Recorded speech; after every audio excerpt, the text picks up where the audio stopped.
সেই দিন আর বেশি দূরে নয়, যেদিন আমার মৃত্যুর খবরটা ভেসে আসবে মসজিদের মাইকে, আর আমার নিথর দেহটা দেখে মানুষ আফসোস করে বলবে, কালকেও দেখেছিলাম এই মানুষটাকে মুচকি হেসে কথা বলতে, তবে আজ হঠাৎ এমন হলো কেন? মানুষটা বড্ড ভালো ছিল। কারো কারো হয়তোবা চোখের কোণে অশ্রু জমবে, আবার কারো কারো চোখ থেকে হয়তোবা 2 ফোঁটা জলও গড়িয়ে পড়বে। আবার অনেকেই খুশি হয়ে বলবে, যাক, ভালোই হলো, আপদটা বিদায় হয়েছে। বেঁচে থাকতে কি কম জ্বালিয়েছিল? ব্যস্ততার কারণে আমার অনেক কাছের মানুষরাও হয়তোবা আমার জানাজায় উপস্থিত হতে পারবে না। আবার অনেক দূরের মানুষও শত ব্যস্ততার মাঝেও ছুটে আসবে আমাকে শেষবারের মতো বিদায় দিবে বলে। লুকিয়ে থাকবো আমি 3 টুকরো সাদা কাফনের আড়ালে।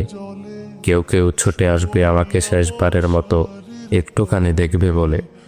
আবার কেউ কেউ আমার মৃত্যুর সংবাদ শুনে দোয়া পড়াটাও প্রয়োজন বোধ মনে করবে না।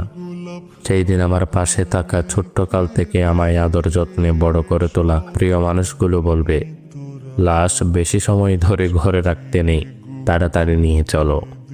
দাফন কার্যে অত বেশি দেরি করতে নেই। শত কষ্ট উপেক্ষা করে তৈরি করা আমার সাজানো গোছানো জীবনের সমস্ত সম্পর্ক, টাকা পয়সা, গাড়ি বাড়ি, জায়গা জমি ইত্যাদি কিছুই আর আমার থাকবে না। এমনকি দিন কয়েক পর হয়তোবা আমার অস্তিত্বটুকুও হারিয়ে যাবে মরুর ধূলিকণার মতো। তারপরও কেন জানি আমার অহংকার, সম্পদের লালসা, ক্ষমতার তৃষ্ণা ইত্যাদি যেন দিন দিন বেড়েই চলেছে।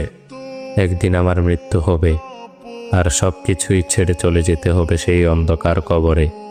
এই কথা যেন জেনে বুঝেই ভুলে বসে থাকি এই মিথ্যে দুনিয়ার মিথ্যে মায়ার চাদরে নিজেকে জড়িয়ে রেখে। ভালো লাগে না মোর সাদা কাপড়, সাদা কাপড়।